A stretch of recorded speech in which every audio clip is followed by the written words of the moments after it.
Big ബോസിന്റെ live കാണാൻ തുടങ്ങി, ലൈവ് കണ്ടു. ഇനി അതിപ്പോൾ പ്രേക്ഷകരിലേക്ക് എത്തിക്കാൻ വേണ്ടിയിട്ടുള്ള പോക്കാണ്.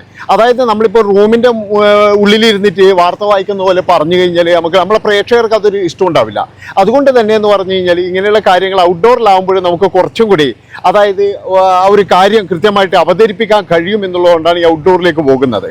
അപ്പോൾ രാവിലെ മുതൽ ബിഗ് ബോസ് കണ്ടപ്പോൾ ഈ ലൈവ് അപ്ഡേറ്റ് ഒക്കെ ഇങ്ങനെ കാണുമ്പോൾ എനിക്ക് തോന്നുന്നൊരു കാര്യം, കണ്ടന്റ് പിന്നെ ഉണ്ടാക്കാൻ വേണ്ടിയിട്ട് എല്ലാവരും പണിയെടുക്കുന്നുണ്ട്. അതായത് കഴിഞ്ഞ പ്രാവശ്യത്തെ പോലെ ഈ വാഴകള മാത്രമല്ല ബിഗ് ബോസ് കൊണ്ടുവന്നിരിക്കുന്നത്, കാരണം കുറച്ച് പണിയെടുക്കുന്നവരെയാണ്.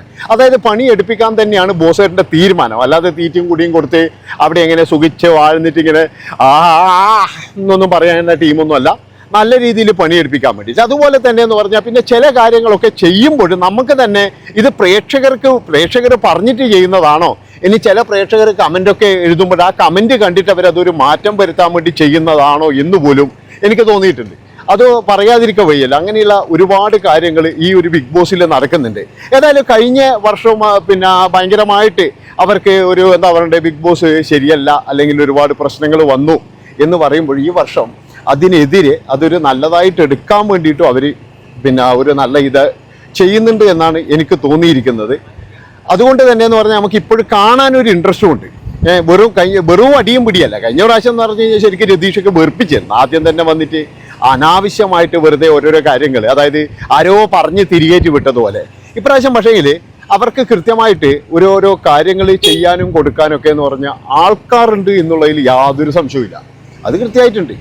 പിന്നെ വേറൊരു കാര്യം തന്നെ, കോടികൾ മുടക്കിയിട്ടുള്ള പരിപാടിയാണ്, വെറുതെ ഒന്നും ചെയ്യുന്നതല്ല. അപ്പോൾ അതിനനുസരിച്ച് തന്നെ ആൾക്കാർ കണ്ടു കഴിഞ്ഞാലേ അവർക്ക് ഇതുള്ളൂ.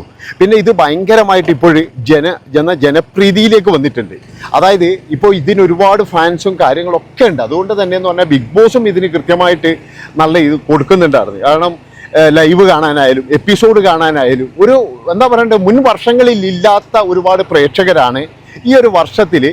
അതായത് ഈ ഒരു ബിഗ് ബോസിന് വേണ്ടി എനിക്ക് തോന്നുന്നു കാത്തിരിക്കുകയായിരുന്നു എല്ലാവരും ഈ ഒരു നിമിഷത്തിന് വേണ്ടിയിട്ട്. ശരിക്കും ആഗസ്റ്റ് 3 എന്നുള്ള ആ ഒരു ദിവസത്തിന് വേണ്ടിയിട്ട് എല്ലാവരും കാത്തിരിപ്പാണ്. ആരാണ് വരിക എന്നുള്ളത്. അതുമാത്രവുമല്ല, ഇപ്പം മൈജിയിലൂടെ കൊടുത്ത ഒരു പിന്നെ ഇതുപോലെ കോമണറായി എടുക്കുന്ന ഒരു പരിപാടി, അതിലെന്ന് പറഞ്ഞാൽ ഒരുപാട് ആൾക്കാർ പോയിട്ട് പെർഫോം ചെയ്തിട്ടുണ്ട്. പക്ഷെ അവർക്കൊന്നും, ചില ആൾക്കാർക്കൊന്നും കൃത്യമായിട്ടൊരു മറുപടി പോലും ലഭിച്ചിട്ടില്ല. അതൊരു ചെറിയൊരു പോരായ്മ തന്നെയാണ്, ചെറുതല്ലൊരു വലിയ പോരായ്മ തന്നെയാണ്. അപ്പോൾ അങ്ങനെ അതൊക്കെ എന്ന് പറഞ്ഞാൽ വരും ബിഗ് ബോസിലൊക്കെ എന്ന് പറഞ്ഞാൽ അവരുടെ കഴിവുകൾ എന്തെങ്കിലും ഉണ്ടെങ്കിൽ ഉൾപ്പെടുത്തി കഴിഞ്ഞാൽ നല്ല ഗുണമായിരിക്കും എന്നാണ് എനിക്ക് തോന്നുന്നത്. അല്ലെങ്കിൽ എന്ന് പറഞ്ഞാൽ ഈ ബിഗ് ബോസ് ഒക്കെ കഴിഞ്ഞിട്ടാകുമ്പോൾ ഈ മൈജിയിലുള്ള കോമണറുകളെ ഉൾപ്പെടുത്തിയിട്ടൊരു ഷോ നടത്തി കഴിഞ്ഞാലും അടിപൊളിയായിരിക്കും. അപ്പോൾ അങ്ങനെ നമ്മൾ വീഡിയോ എടുക്കാൻ വേണ്ടി പോവുകയാണ്. അപ്പോൾ എല്ലാവരും നമ്മളെ റിവ്യൂവും കാര്യങ്ങളൊക്കെ കണ്ട് ആസ്വദിക്കുക. ഇതുപോലെയുള്ള കാര്യങ്ങളും വീഡിയോസുകളായിരിക്കും നമ്മളെ അടുത്തുനിന്ന് ഉണ്ടാവുക, നിങ്ങൾക്ക് കിട്ടുന്നത് എന്നുള്ളതാണ്. അപ്പോൾ നമുക്ക് അടുത്ത വീഡിയോയിലേക്ക് പോകാം. Tata, bye bye.